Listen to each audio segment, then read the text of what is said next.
Hello, I'd like to talk about the PT demo, aka the interactive teaser trailer thing for Silent Hills, the latest in the Silent Hill franchise.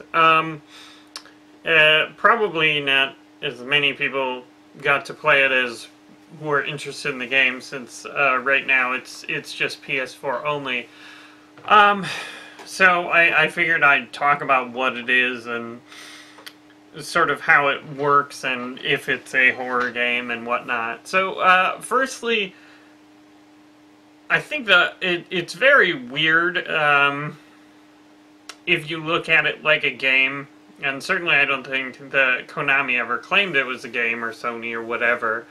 I think they said it's an interactive trailer. It's a piece of marketing. And I think as a piece of marketing, it worked pretty well because,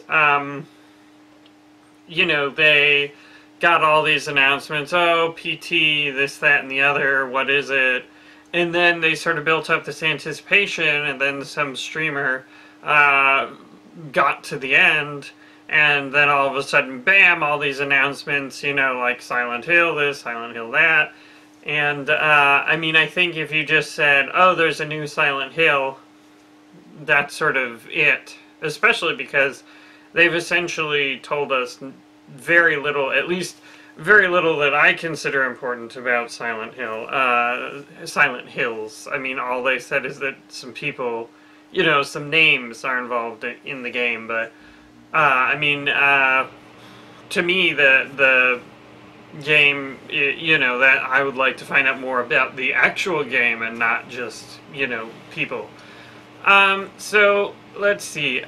So basically, it starts up. You sort of lying on a cement floor, and you wake up, and essentially the entire game consists of a stairway, one hall like this, a hall like that.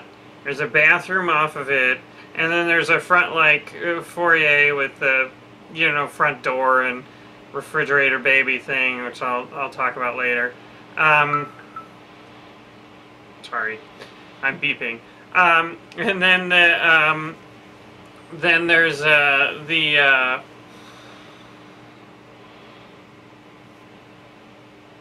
oh, then it sort of loops back to the stairway or something, or maybe the stairway's on the, I don't know. Anyway, so you basically just go through this thing, and there's weird noises, and there's a ghost sometimes, and there's this weird Eraserhead baby, you know, in the sink in the bathtub, and there's some recorded lines of VO, and but I mean, in general, it's kind of interesting to see an attempt on horror using such a limited area, because again, it mostly consists of, you know, two hallways and a staircase, and pretty much nothing happens on the staircase, so everything's happening in two hallways or the bathroom, I guess.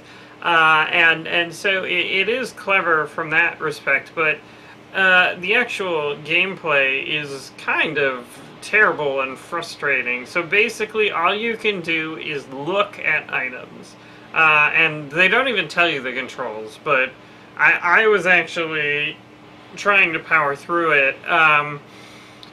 So I got stuck pretty early on, so I watched a stream of someone doing it successfully, and someone said that, oh, R3 is your look button, and that triggers events. And so through most of the demo, it's not clear at all what is triggering what else. It's just sort of random and arbitrary, and you know, I got stuck, and I don't know, maybe I didn't look at enough things, and then finally it would progress. But the worst part is there's this final section, and if you watch, like, the Polygon did a live stream, or, well, they didn't do it live, but they put up their stream of them giving up on it before they found the trailer. And the weird thing is, like, you know, watched videos and I read on game facts, and I basically gave up at this ending segment point because I just couldn't figure out how to. I mean, well, actually, no, it's not me. Of course, I couldn't figure out anything in the demo. I would have given up a long time, a long time before. But fortunately, there was a lot of, you know, there was some facts I could glean from these other playthroughs. But basically, the end segment, no one knows what triggers the playback of the trailer. And if you read the game facts board, it's like, oh, I've been trying this for like 6 hours and it just won't trigger. And I'm like, 6 hours? Like, I don't have 6 hours to walk around the same darn hallway looking at the same darn things. I mean, I probably played it for an hour and a half. I mean, you know, I got stuck numerous times. I found it rather frustrating. And I really wonder if it's just sort of random, like if you get to this certain point, if, you know, you wait long enough, or if it likes you enough, it just triggers, you know, like, hey, you know, this will unlock for certain people. And I mean, I don't know. That's sort of an interesting approach from a marketing standpoint, because then all of a sudden it's more mysterious. People are like, oh, you know, we gotta go watch this stream. This is the announcement stream, and no one else can get at the trailer, or not easily anyway. So it's sort of, there's some excitement, and of course, you know, people, even now that the secret's out, people are still playing the demo and trying to get the trailer and failing miserably like myself. I don't know how many people are giving up. But, I mean, I think creating a horror game, and certainly they say at the very end that this has nothing to do with Silent Hill, it's just like an interactive, you know, marketing thing, which is good, because that would be sort of a weird direction to take Silent Hill, like base it all around looking at things and tiny hallways. Although, I mean, I kind of like the tiny hallway, and it sort of had a Silent Hill 4 The Room feel, which I thought was to some extent underappreciated. But I mean, it's a very flawed game. I did a developer diary about it a while back, but basically just this idea of repeating and things changing, and feeling trapped, and to some extent we're trying to do that a lot with Neverending Nightmare. Some people are like, oh, you guys are reusing art all the time, and I'm like, well, it's on purpose, kind of, you know. I mean, like, we're trying to do sort of like a theme and variation and play with your expectations. And so, I mean, certainly I think there's room in horror for something like that, and they kind of do some interesting things with that. But fundamentally, just the idea of, you know, these completely opaque systems to unlock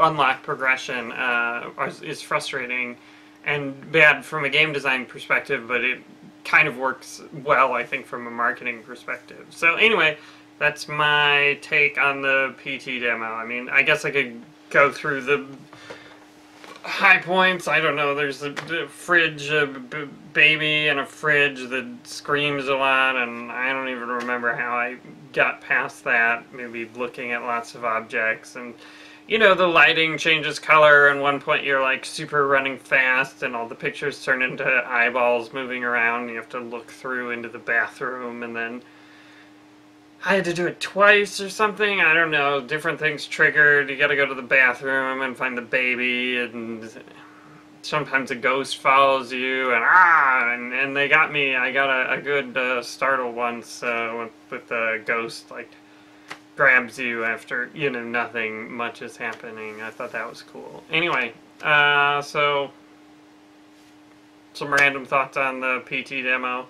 I'll probably talk later about Silent Hill and what I think about the game based on very little information, so it'll be rampant speculation. Anyway, thanks for watching.